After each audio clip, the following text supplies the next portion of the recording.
Bom dia, boa tarde, boa noite, meus queridos alunos do primeiro ano. Aqui quem fala é o professor Paulo Afonso e nesse vídeo a gente vai dar continuidade ao nosso assunto aqui de física, da nossa disciplina querida que vocês amam tanto. Então, continuando aqui na nossa unidade, se vocês quiserem acompanhar pelo livro de vocês, é a unidade 4 do livro 2 de Física. E na aula anterior a gente viu o movimento circular, entendeu como é que funcionava o esquema do ângulo, velocidade angular, essas coisas. E eu expliquei para vocês, né, a relação dela com a velocidade escalar também. E agora a gente vai dar continuidade ao nosso conteúdo, mais especificamente do nosso movimento circular, né, falando a respeito da transmissão desse movimento circular em sistemas com acoplamento de correias ou engrenagens, né? Nós vamos ter, por exemplo, duas situações, olha só, que nós vamos ter duas polias, como a gente pode ver aqui no caso, a coroa e a catraca de uma bicicleta, que elas estão ligadas por uma corrente, nesse caso bem aqui a gente vai entender como é que funciona isso. A gente também vai entender como funciona o sistema de engrenagens que estão acopladas uma à outra, como a gente pode ver aqui, quando essa movimenta, ela faz essa outra movimentar também no sentido contrário dela, a gente vai entender. E, por fim, quando elas se movimentam por um eixo em comum, ou seja, a gente tem duas catracas aqui, né, duas coroas, dois objetos circulares que vão girar ao mesmo tempo, um maior e outro menorzinho, e vão girar ao mesmo tempo porque eles estão ligados por um eixo em comum. Então na aula de hoje a gente vai entender como é que funciona isso daí e como é que isso pode cair também nos exercícios, como é que cai no Enem, nos outros vestibulares. Então bora lá dar início nessa aula. Bom, então vamos lá entender como é que funciona isso. Então a transmissão de um movimento circular. O primeiro caso que a gente tem é por duas rodas que estão ligadas por uma correia. Então olha só, a primeira coisa que a gente pode perceber aqui é que nós temos duas rodas, né, duas engrenagens, seja lá o que for, e elas têm tamanhos diferentes, nesse caso aqui, mas elas podem ter tamanhos iguais, dependendo da situação. E nesse caso aqui, o que a gente pode perceber é que quando essa engrenagem maior aqui começa a girar, começa a se movimentar, por consequência, e por elas estarem ligadas por uma correia, aqui por uma corrente, essa roda gira e faz o que? Faz essa corrente girar, que por consequência está ligada nessa outra roda bem aqui, e ela começa a girar junto. Então, quando a gente observa esse movimento, uma roda gira e por elas estarem ligadas por essa engrenagem aqui, né, por essa corrente, elas começam a girar juntas. Beleza. Então essa é a ideia da transmissão do movimento circular. Geralmente uma dessas rodas vai estar ligada a um motor, né? Esse motor vai dar força para girar essa roda aqui, né? E essa roda, ou essa daqui, transmite o movimento para outra. Essa é a ideia da transmissão do movimento circular. Só que nós temos que entender algumas situações. Então, quando a gente tem duas rodas ligadas por uma correia, essa é uma situação. Mas pode ter três rodas ligadas, né, por duas correias, por uma mesma correia, dependendo da situação e como vai ser. Beleza, até aí tudo bem. Se eu pegar essa correia bem aqui que está se passando, imagina que ela na verdade é uma corrente daquelas de bicicleta mesmo. Então eu tenho várias correntes vários dentes ao longo dessa corrente, né? Como a gente pode ver, as correntes elas são feitas de vários dentes que estão ligados um em relação ao outro, né? Uma certa distância e tudo mais, e elas têm uma certa ligação. Aí eu pego dois dentes dessa corrente bem aí e marco bem aqui, eu passo um pincelzinho vermelho, como vocês estão vendo bem aqui, por exemplo. De acordo com que essa correia aqui, com essa corrente ela vai girando, eu vou ver que esses dois dentes eles não vão se afastar e eles não vão nem se aproximar. Na verdade, eles vão começar a ficar andando por aqui, dando toda essa volta até chegar nesse mesmo ponto.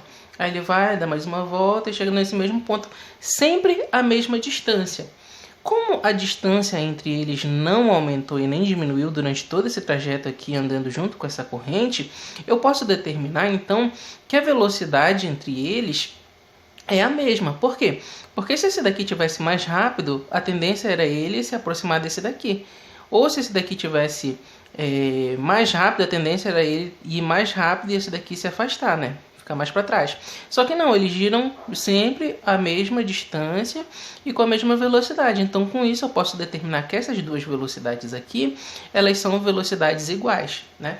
Porque olha só, se essas duas correntes aqui, se esse daqui gira mais rápido e esse daqui um pouquinho mais lento, o que ia acontecer? Eles iam se aproximar. Se eles se aproximassem, essa corrente ia quebrar bem aqui embaixo, né? Porque um ia puxar de um lado, o outro ia puxar do outro, aqui embaixo ia romper.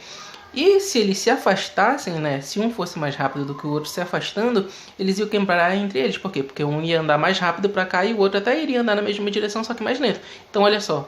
Se esse daqui vai mais rápido, se esse daqui vai mais lento, a distância entre eles aumenta. E não é isso que acontece na corrente, né? O que a gente consegue observar. Então, eu posso determinar e dizer o seguinte para vocês. Que essa corrente que passa bem aqui, que tem esses dois pontos e que esses dois pontos têm a mesma velocidade, me permite dizer que a velocidade escalar dessa roda maior e a velocidade escalar dessa roda menor aqui são iguais. Então eu posso chamar essa roda aqui de roda B e essa roda aqui de roda A. E eu posso dizer que a velocidade escalar entre elas, ou seja, o valor da velocidade com que elas estão girando, né, é o mesmo. Por quê? Porque quando essa daqui gira, que gira essa corrente, essa outra gira em decorrência do giro dessa daqui, por elas estarem ligadas com essa corrente. Então a velocidade de A escalar, né, a velocidade com que elas giram, é a mesma. Tanto para essa roda menor quanto para essa roda maior. Então a velocidade de A é igual à velocidade de B. Beleza. Então olha só. Uma outra coisa que a gente pode perceber também é que se eu giro essa corrente nesse sentido, essa roda nesse sentido bem aqui de baixo para cima, o que vai acontecer com essa outra? Essa daqui também vai girar no mesmo sentido. Então olha só, essa daqui está girando assim como eu estou fazendo para vocês. Por elas estarem ligadas nessa correia, essa outra roda menor aqui também vai girar no mesmo sentido, né? Porque se uma gira para um lado, a outra gira para o outro, essa corrente aqui entre elas ia se quebrar, né? Então essa daqui gira assim, essa daqui também vai girar no mesmo sentido. Essa é a ideia nesse caso. Então imagina o seguinte. Como eu já determinei que essa velocidade escalar delas duas é a mesma, eu posso pegar dois pontos, qualquer que sejam, por exemplo, essa velocidade bem aqui, que eu chamo de velocidade escalar num ponto B, na extremidade dessa roda B, bem aqui, lá no ponto, na extremidade dela, e essa velocidade bem aqui, olha, que eu também tenho na extremidade da minha outra roda bem aqui, eu chamo de VA. Como eu já determinei que a velocidade com que elas giram é a mesma, né? Então, a velocidade que ela tem nesse ponto aqui mais extremo nessa roda vai ser igual à velocidade escalar que ela tem nesse outro extremo dessa roda. E isso em módulo, né? A gente está falando do valor no caso. Então, olha só. Eu sei que VA, essa velocidade nessa extremidade aqui, a velocidade com que ela está se movimentando, é igual à velocidade VB com que essa outra roda está se movimentando bem aqui. Então, as velocidades elas podem ser igualadas. Beleza. Só que olha só, como é que eu faço para determinar VA e VB, por exemplo? Eu sei, e a gente viu na nossa aula anterior, que a velocidade escalar e a relação dela com que ela vai ter na velocidade angular, eu sei que a minha velocidade escalar numa situação de movimento circular, a minha velocidade escalar é quem?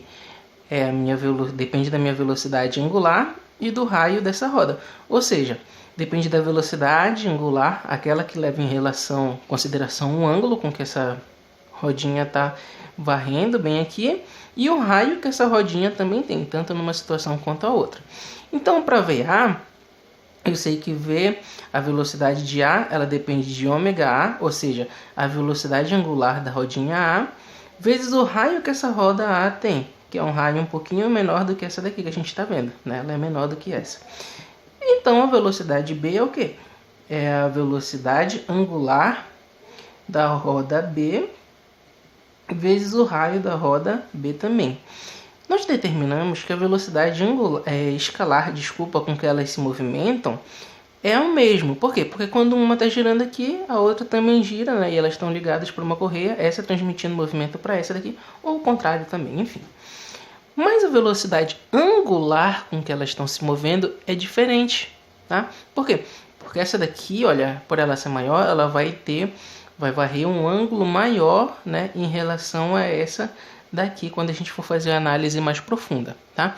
Então, a velocidade escalar pode ser a mesma, o valor com que elas estão se movimentando, né, o número, quantos metros por segundo é o mesmo. Mas a velocidade angular, aquela que depende do ângulo, é diferente. Porque quando a gente analisa o movimento dessas duas aqui, a gente vai ver que a roda que é maior, ela demora mais tempo para completar uma volta, né, do que a roda que é menor. A roda menor ela vai ter muita velocidade em relação à roda menor. Então a velocidade angular da roda menor é maior do que a velocidade angular da roda maior. Elas vão descrever velocidades angulares diferentes, mas a velocidade escalar, mais uma vez, como eu disse para vocês, é a mesma. Então beleza, eu já sei que a velocidade de A depende da velocidade angular da rodinha A e do raio da roda A, e a velocidade angular da roda B, a velocidade escalar, desculpa, da roda B depende da velocidade angular da roda B e do raio que essa roda B vai ter também. Lembrando que o raio é a distância, né, do centro da circunferência até a borda dessa circunferência. Então, beleza. Só que eu sei também, a gente viu na nossa última aula, que o ômega, na sua velocidade angular, ela pode ser determinada como 2π sobre o período, mas ela também pode ser determinada, e muito o que a gente vai utilizar no nosso estudo de movimento circular é que é 2π vezes a frequência, ou seja, 2π tem relação com a circunferência, né, uma volta completa, e a frequência é o número de voltas que ela dá por um certo intervalo de tempo. Beleza, então essa é uma forma de determinar aqui a nossa velocidade angular. E a gente vai substituir esse valor, né, lá onde tem um ômega. Então aqui ficaria quem? 2π, que é igual à frequência da roda A, vezes o raio de A. E aonde tem um ômega B, a gente vai substituir também. Então é 2π também, vezes a frequência da corda da roda B, vezes o raio da roda B também. Como a gente pode perceber aqui, nos dois casos a gente tem 2π, então a gente pode cortar. Por fim, sobra somente que a frequência da roda A vezes o raio da roda A é igual à frequência da roda B vezes o raio da roda B. O que é essa expressão aqui, que a gente vai utilizar bastante nos nossos estudos a partir de hoje, no movimento circular, determina para a gente? Com essa expressão, a gente vê que existe uma relação entre a frequência, ou seja, o número de voltas que essas duas rodas vão ficar dando em relação a um certo intervalo de tempo, e o raio dessas rodas. Com isso, também posso determinar o que é mais importante para a gente, a relação entre os raios da roda A e da roda B. Por quê? Com essa relação aí, a gente vê que quanto maior a roda, menor a velocidade angular dela, e quanto menor a roda, maior a velocidade angular dela. E a gente vai perceber também que, por exemplo, o seguinte: se essa roda aqui ela tem 2 vezes o tamanho dessa, significa que para cada volta que essa roda maior der uma volta completa, essa daqui vai dar 2 voltas para conseguir completar, né? Para conseguir acompanhar essa outra roda. Então, se essa daqui tem 3 vezes o tamanho dessa daqui, para cada volta que essa roda maior der, essa roda menor aqui vai ter que dar 3 voltas para essa correia, né, passar e dar uma volta completa, bem aqui. É essa a ideia. É por isso que a gente tem a velocidade escalar, né, com que esse movimento é feito igual, mas a velocidade angular é diferente. Como vocês podem ver aqui, essa rodinha fica girando várias vezes, né, para acompanhar uma volta só dessa daqui. Tá? É essa a ideia que a gente tem nessa situação bem aí, e a gente pode achar a relação entre elas através da frequência das rodas, ou seja, o número de voltas que elas dão por um certo intervalo de tempo, e do raio que elas têm uma em relação à outra. Beleza? Agora bora lá para a nossa próxima parte da nossa aula. Então, dando continuidade aqui ao que a gente estava vendo, agora a gente vai falar a respeito da transmissão do movimento circular por 2 rodas e elas estão em contato. Então imagina aqui que a gente tem 2 engrenagens, por exemplo, numa máquina, num sistema, qualquer que seja, e a gente vê, né, que uma delas vai estar ligada a um motor para poder girar, esse motor vai fazer uma delas girar, e por consequência do contato entre elas duas, a outra também vai girar. Então imagina que, por exemplo, que eu tenho aqui uma engrenagem com os dentes aqui, e essa outra engrenagem com esses outros dentes. Como a gente pode ver, quando eles ficam acoplados, né? Olha só, eu vou girar minha mão direita aqui, por consequência, minha mão esquerda vai girar junto. Aí eles ficam lá, né? Os dentes entre o outro aqui girando, ó. Eles vão se encaixando e vão girando lá, né, no movimento circular. É essa a ideia bem aí que a gente tem nesse sistema. Mas o que é importante para a gente saber? E analisando isso daqui, a gente vai ver que é bastante parecido com o que nós acabamos de ver no caso anterior, com algumas diferenças pequenas. Mas o que vai importar aqui é que a equação que nós vamos ver, na verdade, é a mesma. Nesse movimento aqui, como elas estão acopladas uma a outra em contato, né, diretamente com os dentes, como eu mostrei para vocês, uma vai girar em um sentido e a outra vai girar em outro. Por quê? Porque se eu tenho essa daqui, olha, eu tenho uma engrenagem. Essa daqui quer girar para baixo, aqui. E essa mão aqui quer girar para cima, ó. Não vai dar para elas se encaixarem e fazerem o mesmo movimento, né? Transmitir o circular, porque uma quer ir para baixo aqui e a outra quer ir para cima. Então elas vão se atrapalhar. Então o sentido, nesse caso bem aí, é que as duas girem em sentidos contrários, né? Uma gire nesse sentido aqui, de cima para baixo, e a outra gire, no sentido anti-horário, por exemplo, e no sentido horário. Então aí as duas se encaixam e elas podem girar, tá? Então essa é a diferença entre os dois movimentos. Esse daqui as duas giravam no mesmo sentido, né? Ambas para cá, ó, como a gente pode ver, né? No sentido horário. Mas nessa daqui uma girando no sentido horário e uma no sentido anti-horário. Beleza. Mas analisando o movimento dessas duas bem aí, a gente vai ver que é bastante parecido. Por quê? Porque as duas têm que ter também a mesma velocidade escalar. Porque se uma girasse mais rápido do que a outra, por exemplo, o que ia acontecer com os dentes? Olha só, em vez de elas girarem juntas e bonitinha, se uma queria girar mais rápido do que a outra, olha só, os dentes vão ficar, né, batendo um com o outro, podendo correr o risco de quebrar ou também, né, de escapulir, de sair o dente entre elas aqui, e não renderia o trabalho que eles querem, que é justamente fazer as duas girarem juntas ao mesmo tempo. Então, quando a gente vê a velocidade escalar em um ponto aqui em comum entre elas, a gente pode determinar que a velocidade escalar com que essa engrenagem bem aqui gira e a velocidade escalar com que essa outra engrenagem, né, essa outra engrenagem aqui está girando, é a mesma. Por quê? Porque elas precisam girar juntas ao mesmo tempo para que os dentes se encaixem bonitinho lá e girem juntas ao mesmo tempo. Então o valor da velocidade dessa daqui e o valor da velocidade dessa daqui é o mesmo, mas é aquela mesma situação. Por essa rodinha aqui ser menor do que essa daqui tem que ficar dando várias voltas para acompanhar uma volta completa só dessa daqui. E vale a relação. Se eu sei que a velocidade escalar de uma é igual à velocidade da outra, eu já sei que fazendo toda essa continha bem aqui eu vou conseguir o quê? Uma relação entre a frequência, né, do movimento e a frequência de voltas que elas vão dar em relação ao raio que elas têm, né? Vale a mesma situação. Então a frequência com que essa rodinha A aqui vai ficar dando os giros dela vai depender do raio dela, né?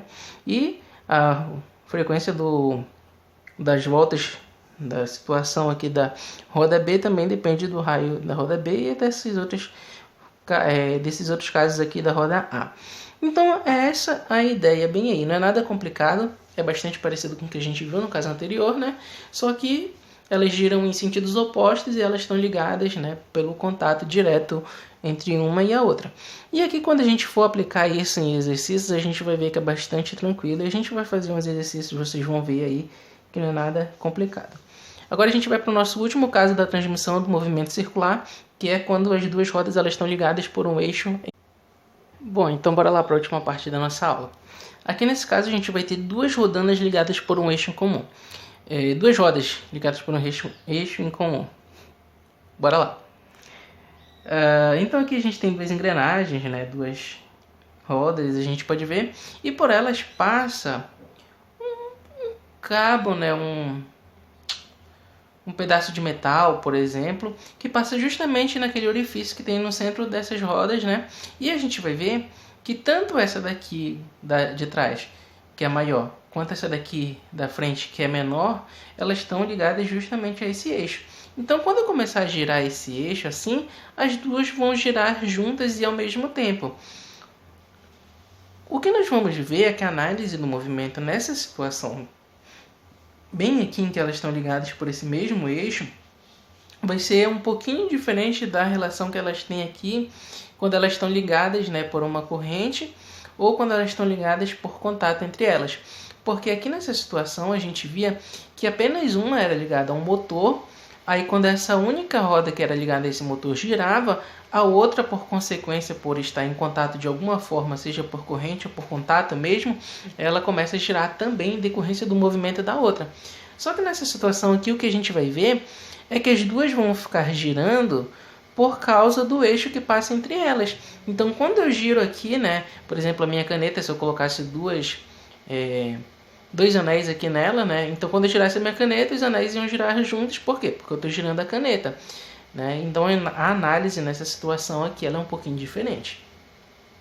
Quando isso acontece bem aqui, e se eu tivesse colocado esses anéis na minha caneta e eu tivesse soldado eles, ou seja, tivesse deixado eles presos a essa caneta, o que acontece? Quando eu giro a caneta e eu dou uma volta completa nela, o que vai acontecer? Esses anéis dão uma volta completa também, porque eles estão presos nessa caneta, eles não estão soltos, né? E é por isso que a gente analisa essa situação como uma forma diferente. Por quê? Porque quando a roda menor, apesar dela ser menor do que a roda maior, der uma volta, essa roda maior também vai dar uma volta completa, porque elas estão sendo giradas pelo eixo comum e não pelo movimento da outra roda. Então é essa que é a sacada dessa parte. O que a gente vai perceber é que a velocidade angular, ou seja, o ângulo que eles vão varrer, vai ser o mesmo, tanto para a roda B quanto para a roda A nessa situação bem aqui. Por quê? Porque quando eu der uma volta completa em uma, a outra obrigatoriamente também vai dar uma volta completa. Nessa situação eu posso dizer então, e eu posso afirmar para vocês, que a minha velocidade angular na roda B vai ser igual à velocidade angular que a roda A vai ter também, tá? E o que também pode cair, o que é bastante importante a gente saber, é que olha só, nesse caso aqui a gente via que quem era mais rápido era a roda menor. Por quê? Porque como essa daqui era maior e ela era mais lenta para completar uma volta inteira, essa daqui por ser menor era mais rápida para completar uma volta inteira, a gente via que para uma volta dessa daqui, se ela tivesse o dobro do tamanho dessa, quando ela completasse uma volta, essa daqui já tinha completado duas, né? Mas aqui a gente está vendo que as duas estão completando uma volta juntas e ao mesmo tempo. Para elas completarem as duas voltas juntas e ao mesmo tempo, significa que a velocidade escalar entre elas é diferente.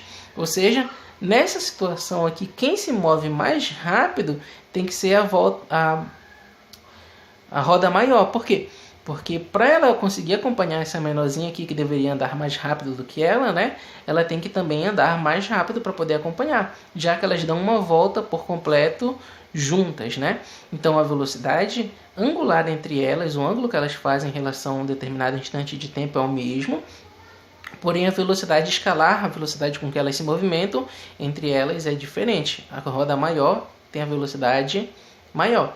E eu sei que a minha velocidade escalar em relação com a minha velocidade angular, né, a relação entre elas, eu sei que a minha velocidade escalar eu posso determinar através da velocidade angular que eu tenho e do raio da roda que eu estou analisando, do raio da circunferência que eu estou analisando.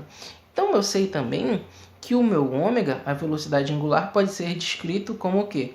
A velocidade escalar dividido pelo raio, né? Eu só peguei o raio aqui para ser para o outro lado. Então, onde tem ômega nessa expressão aqui, eu posso substituir. Nesse caso bem aqui, né? Para o caso A, eu sei que a velocidade escalar da roda A depende do raio dela, né? Aqui, como a gente pode ver, e também ela está em igualdade com o caso da roda B. Então, a velocidade escalar da roda B, bem aqui, pelo raio da roda B. Então, essa aqui é a relação, no caso, quando a gente trabalha com duas rodas que estão ligadas em um eixo em comum. Se eu quero descobrir a velocidade de A, né, basta eu isolar ele. Se eu quero descobrir a velocidade de B, basta isolar ele. Ou o raio do A, o raio de B, né, que podem perguntar na questão. Enfim. Mas como eu disse mais uma vez para vocês, e digo de novo, essa aqui é a parte chatinha da aula, né? Que a gente tem que entender por que isso acontece, de onde isso vem, para onde isso vai, o que ele come, né? O que ele veste. Mas quando a gente aplica em exercício, vocês vão ver que é bastante tranquilo de entender, não é nada complicado. Basta lembrar dessas relações que a gente tem bem aqui. Então é isso, galera. Na aula de hoje é só. Espero que vocês tenham entendido. Né? Se tiver alguma dúvida, pode entrar em contato comigo para eu tirar no nosso plantão que a gente vai ter. Vou resolver alguns exercícios com vocês. Eu espero que vocês assistam o vídeo dos exercícios também, porque é muito importante, porque é lá que vocês vão aprender mais ainda e aplicar, né, de forma que vocês possam resolver os exercícios, que é o mais importante para o vestibular de vocês. E no mais é isso. Então até a próxima aula. Fiquem com Deus e até mais. Obrigado pela atenção aí.